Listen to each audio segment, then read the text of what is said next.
네, 간밤 뉴욕 증시가 안도 랠리 덕분에 좀 힘을 내줬습니다. 오늘 국내 증시도 이에 맞춰서 상승부를 양지수가 켜고 있는데요. 하지만 지금은 오름폭이 살짝 둔화가 된 상황입니다. 코스피 지수도 2,700선 돌파를 했다가 지금은 약간 그 밑에서 움직이고 있고요. 코스닥 지수도 현재는 872선에서 흘러가고 있는 상황입니다. 벌써 한 주의 마지막 거래일이 됐는데요. 이분과 함께라면 한 주 마무리도 거뜬하죠. 오늘 KB증권 프라임클럽 유영화 과장님과 이 시간 함께하도록 하겠습니다. 과장님 안녕하세요. 안녕하십니까. 네, 오늘 또 화사하게 꽃무늬 원피스를 입고 오셨네요. 잘 어울립니다. 자, 오늘 시장은 그러면 어떻게 꽃이 좀 피고 있는지 머니맵 통해서 먼저 체크해 보도록 하겠습니다. 섹터의 흐름을 볼 텐데 간밤 미증시에서 반도체 관련주들 AI 반도체 특히나 많이 올라갔죠. 오늘 삼성전자가 0.51% 상승, SK하이닉스는 1% 이상 좀 더 강한 흐름 나타내고 있습니다. 한미반도체도 상승부를 한미반도체는 오늘 좀 쉬어가는 흐름이 나타나고 있는 상황이고요. 이외에 IT 쪽 오늘 강합니다. 아이폰 관련한 또 모멘텀이 있기 때문에 애플 실적도 잘 나와서 이러한 부분들 받아가면서 움직이는 종목들이 많고요. 2차 전지 쪽에서는 에코프로비엠, 포스코퓨처엠 등등의 종목들 상승불 확인되고 있습니다. 이외에도 오늘 금융주도 괜찮아 보이고 네이버가 실적이 잘 나왔습니다. 2% 이상 올라가고 카카오도 함께 상승불 켜고 있는 상황입니다. 저희가 금요일에는 항상 개장 특징주보다는 좀 더 이 섹터와 종목에 대해서 집중해서 얘기하는 시간이 있는데요. 그 부분 알아보기 전에 먼저 리뷰해볼 종목이 있습니다. 앞서 반도체 쪽이 동반 상승하고 있다라고 말씀드렸는데 퀄컴이 10% 급등이 나왔고 엔비디아 뭐 등등의 종목들 다 올라갔단 말이죠. 저희가 타이거 일렉에 대해서 지난 시간에 좀 리뷰를 해본 적이 있어요. 그때 좀 지속적으로 보유를 하자라고 말씀해 주셨었는데 그 이후에도 주가 흐름이 좋았습니다. 목표 주가로 주셨던 38,000원 달성을 했는데요. 여기서 이제 그 다음 자리를 노려봐도 괜찮은 건지 아니면 달성한 만큼 수익을 좀 챙기는 게 좋을지 2차적인 전략을 한번 챙겨볼게요. 최근에 이제 반도체가 좀 부진한 상황임에도 불구하고 타이거일렉이나 TSE 같은 낸드 쪽의 밸류체인들은 좀 상당히 긍정적인 모습을 보여주고 있는데요. 오늘 이제 좀 정고점 트라이 했다가 좀 실패하는 모습을 보여주긴 했는데 어쨌든 제가 볼 땐 대형 반도체 말고 지금 플러스 알파에서 수익을 내야 되는 뭐 기관 투자자나 어떤 개인들의 입장에서는 요런 어쨌든 좀 모멘텀이 지금 살아있는 종목들을 쉽게 놓기에는 쉽진 않다라고 보고 있고, 그리고 일단 타이거일렉 같은 경우는 이제 이 모 회사 TSE가 긍정적인 모멘텀이 있었어요. 며칠 전에 이제 뉴스가 나왔었는데 SK하이닉스 향으로 디램 범용 프로브카드 쪽에 진출 이야기가 있었고요. 뭐 확실한 것은 아직 나온 발표는 없지만 어쨌든 타이거일렉은 이 프로브카드에 PCB를 납품하는 기업이기 때문에 같이 그 모멘텀을 향유할 수 있다라고 보고 있고, 일단 42,000원까지는 좀 지켜보시는 게 좋지 않을까라고 말씀드리고 싶습니다. 네, 42,000원까지는 좀 더 지켜보자 이렇게 좀 말씀을 해주셨습니다. 자, 그러면 이 부분도 좀 궁금한 게요. 지금 시장에서는 반도체주와 또 소외주 이 중에서 수익률을 좀 극대화할 수 있는 전략을 가져간다면 어느 쪽에 집중하는 게 좋을까요?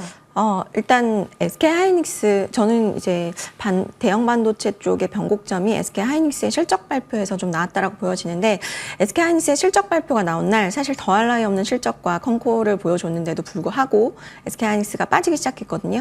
근데 그 이유가 시장에서는 이 메모리 반도체의 20%의 OP 마진이 3분기, 4분기에나 가능할 거라고 생각을 했는데 SK하이닉스의 실적 1분기를 열어보니 1분기 OP 마진이 23%까지 올라온 거예요. 그러면은 아마 생각을 하실 거예요. 잘 나온 게 뭐가 죄냐라고 생각하실 텐데, 보통은 이 반도체, 메모리 반도체의 사이클에서 업사이클일 때, 이제 재고 축적의 사이클일 때는 20%의 OP 마진까지는 굉장히 빠르게 올라옵니다. 한 번에 반영을 하는데 그 이후부터 40%까지 가는 게 굉장히 이제는 슬로해지고 좀 더뎌집니다. 그러니까 사실상 HBM의 프리미엄까지 얹어서 PBR 2배까지 반영했던 SK하이닉스의 주가는 약간 단기로는 피크를 찍기도 했다라는 어떤 시장의 시선, 그리고 최근에 사실 이제 빅테크들의 어떤 AI 캐펙스 투자라든지 사실은 AI 반도체 쪽에 그렇게 호재가 없어요. 그럼에도 불구하고 그 호재를 주가에 반영하지 못하는 것은 무언가 망설여지는 부분들이 있다라는 거거든요. 그래서 저는 개인적으로 대형 반도체는 단기로는 좀 쉴 수 있고 결국 엔비디아의 실적 발표 이후에 어떤 방향성을 좀 잡지 않을까라는 생각이 들고요. 결국 그 나머지 그러니까 지금 기관들 같은 경우는 기관의 입장에서는 시장은 따라가긴 따라가야 되는데 뭔가 대형 반도체에서 수익이 안 난다면 플러스 알파의 전략을 찾을 수밖에 없어서 결국에는 실적 지금 이제 1분기 실적에서는 실적 시즌에 걸맞는 종목들 그리고 아마 제가 볼 때 이제 실적 시즌 끝나면 결국에 이제 스토리나 또 모멘텀을 보게 될 거거든요. 그래서 아마도 단기 모멘텀이나 이런 거 좀 집중하는 종목 장세가 펼쳐질 가능성이 꽤 있다라고 생각합니다. 네, 대형 반도체주들은 단기적으로 쉬어갈 수 있다라는 가능성 좀 열어둬야 될 것 같고요. 엔비디아 실적 발표도 주시할 필요가 있어 보입니다. 그런 가운데 우리가 실적주나 개별 종목들 이제 체크를 좀 해봐야 될 텐데 그러면 저희가 매주 금요일에 보는 가장 중요한 표가 아닐까 싶어요. 최근에 일주일 동안 기관들, 뭐 연기금, 사모펀드 어떻게 좀 매수를 하고 있는지 장바구니를 체크해 보도록 하겠습니다. 자, 먼저 사모펀드 쪽에서 많이 사고 있는 거 색깔을 보니까요. 반도체 그래도 많이 들어가 있고요. 본느 이런 화장품주들 최근에 정말 주목을 많이 받았었는데 역시나 속해 있습니다. 음식료 쪽에서 빙그레도 있고 자율주행 관련주, 뭐 AI 솔루션 쪽도 있는 것 같고요. 자, 연기금 쪽에서는 화장품 관련주 그리고 뭐 지금 보니까 화장품 아니면 반도체 이쪽이 좀 많이 포진이 되어 있는 것 같은데요. 하나씩 좀 체크를 해보도록 할게요. 일단 그 매주 보셨기 때문에 뭔가 분위기가 달라진 것을 보실 수 있을 건데 그게 바로 네. 쏠림이 네. 완화됐다라는 거예요. 그러니까 반도체나 전력 인프라 이쪽으로만 쏠렸던 수급이 뭔가 플러스 알파를 찾기 위해서 분산되고 있고 그것이 뭐 약간 안 들어왔던 자율주행이라든지 음식료 AI 솔루션 이런 쪽으로까지 좀 확산이 되고 있는 부분을 아마 좀 눈치채셨을 텐데 그 부분이 저희가 이제 좀 앞으로 주목을 해야 되는 부분인 것 같고요. 그 중에서 저는 음식료 쪽 중에서도 수출 데이터 잘 나온 라면 쪽을 보시면 좋을 것 같은데 라면으로 수출하는 부분이라고 하면은 뭐 삼양식품 1등인데 맞아요. 삼양식품 너무 지금 이제 많이 아마 신고가 네. 뭐 잘 나가는 건 다 이유가 있죠. 근데 이제 아마 삼양식품이 많이 올라서 좀 부담이 되시는 분들에게는 농심을 보셔도 나쁘지 않다라고 생각을 하는 게 농심 같은 경우는 일단은 하반기에 실적의 턴어라운드가 좀 있을 수 있을 것 같고요. 일단 라면 전체로 보면은 4월 라면 수출이 YY로 47% 증가했습니다. 전월 대비로도 MOM으로도 18% 증가해서 역대 최대 수출 실적을 달성을 했기 때문에 삼양식품 신고가 가는 게 사실은 당연한 일일 수 있다라고 보고 있고요. 다만 이제 농심 같은 경우는 상반기 기저부담으로 중국이나 미국 매출 성장은 조금 둔화되는 부분이 있는데요. 하반기에는 미국 공장 라인 추가 가동하면서 좀 실적이 잘 나올 수 있을 것 같고요. 중국 유통 방식 변경 효과가 되면서 매출단이 좀 좋아질 수 있을 것 같습니다. 그 다음에 이제 유럽하고 동남아 중심으로 라면 수출 증가세가 계속 되고 있기 때문에 이 부분 좀 긍정적으로 보시면 좋을 것 같고요. 아무래도 이제 이 회사는 제조업이죠. 그러다 보니까 판매량 증가가 되면 영업 레버리지가 발생을 할 거고 원부 재료 가격 하락 안정화가 되는 부분들이 있기 때문에 마진 개선도 하반기에는 좀 기대를 해볼 수 있을 것 같습니다. 그래서 저는 개인적으로 해외가 하반기에도 계속 수출만 받쳐준다면 해외 모멘텀 부각되면서 주가는 삼양식품을 따라갈 가능성 꽤 높다라고 보고 있습니다. 네, 좋습니다. 삼양식품은 정말 주가 고공행진하면서 최근에 신고가 흐름을 이어가고 있는데 농심 같은 경우에는 마찬가지로 라면 잘 팔리지만 좀 덜 오른 감이 있어서 오늘 농심 말씀해 주신 것 같아요. 개인적인 질문이지만 불닭볶음면이랑 신라면 중에 어떤 거 좋아하시나요? 전 신라면 팝니다. 저는 불닭볶음면을 좋아합니다. 네. 알겠습니다. 역시 MG. 네. 농심 쪽에 대해서 자세하게 알아봤고요. 그러면 오늘의 잠금 해제 종목들 하나씩 풀어보겠습니다. 바로 아모레 퍼시픽 볼 텐데요. 앞서 제가 오늘 방송하기 전에 PD님께서 꼭 이걸 불러달라고 하셔가지고 네. 부탁드려요.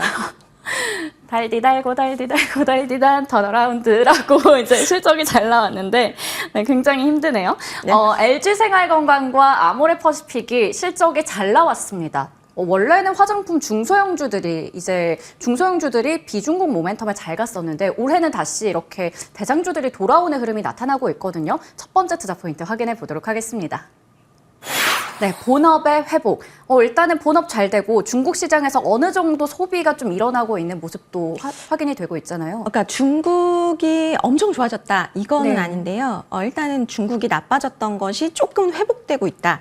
거기다가 플러스 미국 쪽이 계속 잘 나간다. 이렇게 보시면 좋을 것 같아요. 그래서 1분기가 사실은 컨센 크게 상회하는 서프라이즈가 나왔고요. 영업이익이 1분기에 727억 나왔습니다. YOY로 13% 성장한 기록이고요. EPS 추정치도 이에 따라서 급격하게 상향 조정하면서 주가도 급등하는 모습을 보여줬는데 사실은 이제 그 아모레퍼시픽이 좋아진다 하면서 시장에 약간 양치소년 같은 그런 느낌이었는데 저는 이제는 좀 믿으셔도 될 것 같아요. 그거 네. 주가에서도 좀 보여주고 있는 것 같고 1분기 실적 발표 이후에요. 커버하는 증권사들이 올 TP 상향했습니다. 그 부분이 저는 되게 중요하다라고 보고 있고 주가도 이에 보답을 하고 있습니다. 국내 매출 같은 경우는 YOY로 2% 증가를 했고요. 면세 매출이 YOY로 36% 회복했거든요. 그 부분이 굉장히 좀 중요하고 해외 매출 같은 경우는 중화권은 여전히 부진합니다. YOY로 19% 하락했고요. 서구권이 42% 성장했습니다. 그러니까 기존에 아모레퍼시픽이 미국에서 잘 나간대 라는 얘기를 했었는데 네. 근데 중국이 안 좋잖아 이랬었는데 중국이 안 좋은 거를 커버하고 남을 만큼 미국의 성장이 있었던 거죠. 네. 그런 부분들을 보시면 좋을 것 같고요. 지금 이 표 보시면 중국 법인은 사실 여전히 좀 부진해요. 근데 그 부진한 게 좀 회복되는 모습이고 북미 법인의 그 성장이 정말 가파르거든요. 그러니까 이게 모든 걸 좀 커버를 하고 있는 상황이라고 보시면 될 것 같고요. 설화수 매출이 한 싱글 수준으로 좀 감소를 했고요. 다만 이제 중국의 이커머스 채널 쪽으로는 조금 성장을 했습니다. 그 부분이 이제 조금 중국 쪽에서의 양호한 실적을 발표를 한 요인이라고 보시면 될 것 같고요. 감가상각비나 인건비 이런 쪽을 조금 그러니까 어떤 회사의 그 실적을 좀 구조조정하는 국면이라고 보시면 될 것 같고 그게 지금 숫자로 조금 효과가 나오고 있는 상황이라고 보시면 될 것 같고요. 일단 제품별로 좀 보면은 일단 라네즈 그다음에 뭐 이니스프리, 설화수 이쪽하고 코스알엑스 이 부분에 대한 어떤 성과 기대감이 계속 좀 붙는 구간이라고 보시면 될 것 같고요. 세분화해서 보면은 라네즈가 슬리핑 마스크팩이라 그래가지고 잘 때 바르는 마스크팩, 예, 그거가 이제 중국하고 북미, 유럽 이런 쪽에서 좀 잘 좀 팔리고 있고요. 설화수 같은 경우도 리뉴얼 쪽으로 해가지고 이커머스 쪽으로 계속 트래픽 상장하고 있는 상황이고 일단은 제가 볼 때는 그 하반기에는 그러니까 중요한 것은 이제 5월부터 코스알엑스가 붙는 거거든요. 그 포인트 보시면서 좀 계속해서 좀 업데이트 하시면 좋을 것 같습니다. 네, 아직까지 중국 법인 쪽 매출이 완전히 이제 돌아서진 않았습니다. 하지만 정말 안 좋았던 때보다는 회복하는 모습 나타나고 있고 최근에 이제 미국 법인에서 성장세가 지속되고 있는데 그게 고공행진하다 보니까 중국 그 이상을 이제 넘을 정도로 나타나고 있다. 본업도 회복되고 있다라는 부분들 체크해봤습니다. 자, 이렇게 미국에서 잘하고 있는데 그러면 이제 아모레퍼시픽의 가치를 우리가 다시 좀 평가를 해야 되지 않을까 싶거든요. 미국에서 이제 성장하고 있는 브랜드로 좀 우리가 다시 생각을 하면 좋을까요?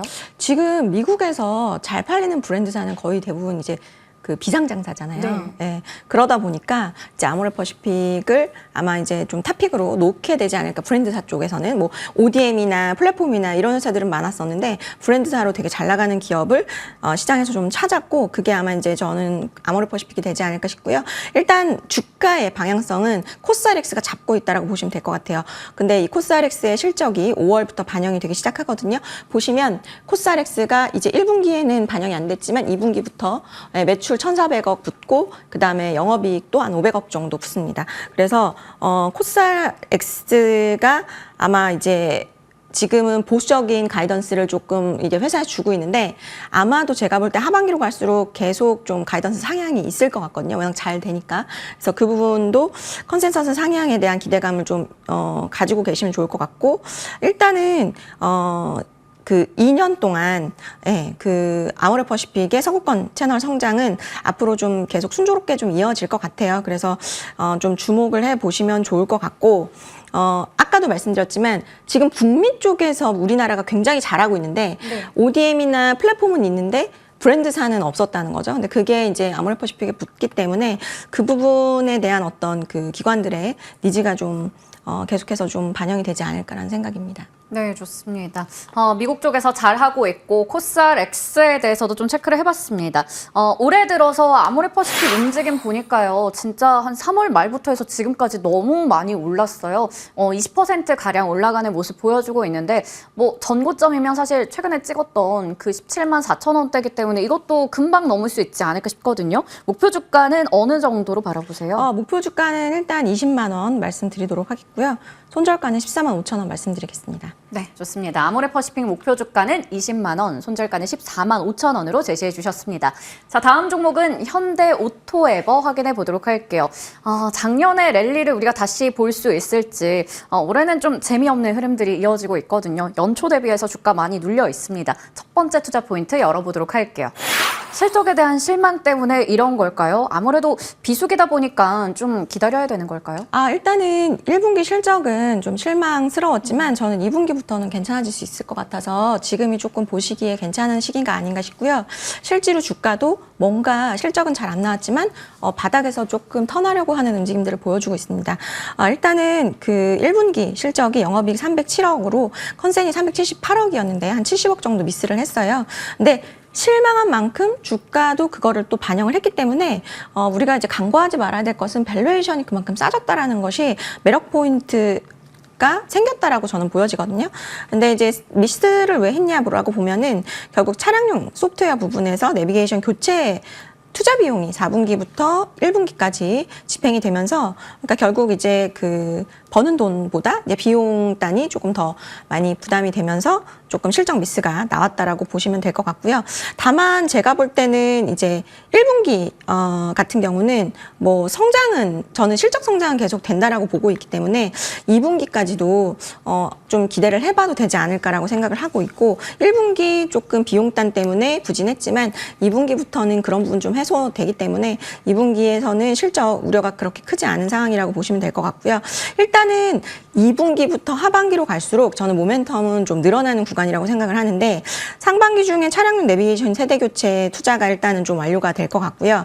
그 다음에 이제 그 고객사 수요에 따라서 제가 볼 때는 고객사 확대도 좀 있을 수 있을 것 같고 그리고 임금 인상 이런 쪽이 조금 2분기 손익 개선이 예상보다 좀 가속화될 수 있을 것 같아서 제가 볼 때는 2분기에는 실적 좀 실망감에서 벗어날 수 있지 않을까라는 생각이 듭니다. 네, 결국에는 2분기가 진짜다라고 좀 우리가 생각을 하면 좋을 것 같습니다. 실적이 약간 아쉬웠지만 성장은 계속해서 이어지고 있는 상황이니까요. 기대를 해볼 수 있을 것 같고 뭐 현대오토에버면 당연히 현대차 그룹과 또 직접적인 연관이 있으니까 거기서 기대해 볼 수가 있을 텐데 현대차, 기아도 실적도 좋았고 네. 차량 비싼 차량 잘 팔리고 있거든요. 여기에 따른 수혜도 받을 수 있지 않을까요? 네, 그리고 이제 현대차 그룹이 지금 공정하고 라인 개선을 하고 있는데 그 부분에 있어서의 수혜주라고 보시면 좋을 것 같아요. 일단은 그 그룹사 전체가 전기차 중심으로 해서 라인 전환 작업이 지속되고 있는데 이 부분이 동사의 수혜가 될 수 있고요. 일단 아산 공장 같은 경우가 올해 2월까지 전기차 생산을 위한 라인 전환을 마무리했고요. 그 다음에 올해 같은 경우는 미국하고 뭐 화성 이런 쪽 라인 전환 진행하고 있고 현대차 그룹의 어떤 전체적인 전기차 판매 계획을 감안한다면 이쪽은 계속해서 지속될 가능성이 높습니다. 여기에서 결국 설비와 소프트웨어 시스템 구축하고 이런 것을 관리하고 운영하는 것을 담당하는 현대오토에버는 수혜가 될 수밖에 저는 없다고 생각을 하고요. 일단 스마트 팩토리 구축 매출이 기존 공장 만드는 거 대비해서 한 2.5배에서 5배 정도 사실 그 높거든요. 그래서 엔터프라이즈 IT 실적에 대한 성장이 기대가 되는 상황이고요. 그리고 이제 앞으로 이렇게 그 라인업이라든지 그 계획을 보면은 현대기아차의 전기차 150만 대 라인 확보가 필요하거든요. 이런 부분을 감안을 한다면 기존 공장 에서 이제 스마트 팩토리로 전환되는 부분을 생각을 한다면 한 2,500억 이상 더 플러스 알파의 매출이 발생할 수 있기 때문에 그 부분이 이제 하반기부터 그리고 이제 당분간 몇 년 동안 좀 진행될 부분으로 좀 중장기적으로 긍정적으로 보셔도 되지 않을까 싶습니다. 네, 하반기부터 우리가 좀 관심 있게 봐도 될 것 같다라는 해석을 할 수 있을 것 같은데요. 그러면 작년에 랠리를 좀 기대하기는 단기간에는 어렵겠지만 어느 정도로 우리가 좀 목표 주가를 기대해 볼 수 있을까요? 작년의 랠리는 사실은 이제 그 페낙괴 그 컨셉이었고요. 근데 사실 이제 최근에도 그 5조 근처까지 가면 또 약간 편합계에 엮일 가능성이 있긴 하기 때문에 그런 부분도 일단은 수급적으로는 체크하실 필요는 있을 것 같고요. 일단 목표가는 17만 5천 원 제시해드리고 손절가는 12만 5천 원 제시해드리도록 하겠습니다. 네. 우리가 또 수급적인 측면까지 같이 본다면 잘 받쳐준다면 주가 더 잘 갈 수도 있겠죠. 우선은 목표 주가는 17만 5천 원, 손절가는 12만 5천 원으로 현대오토에버도 정리해 주셨습니다. 이번 주 이렇게 해서 KB증권 프라임클럽 유영화 과장님과 잘 마무리해봤습니다. 감사합니다. 고맙습니다.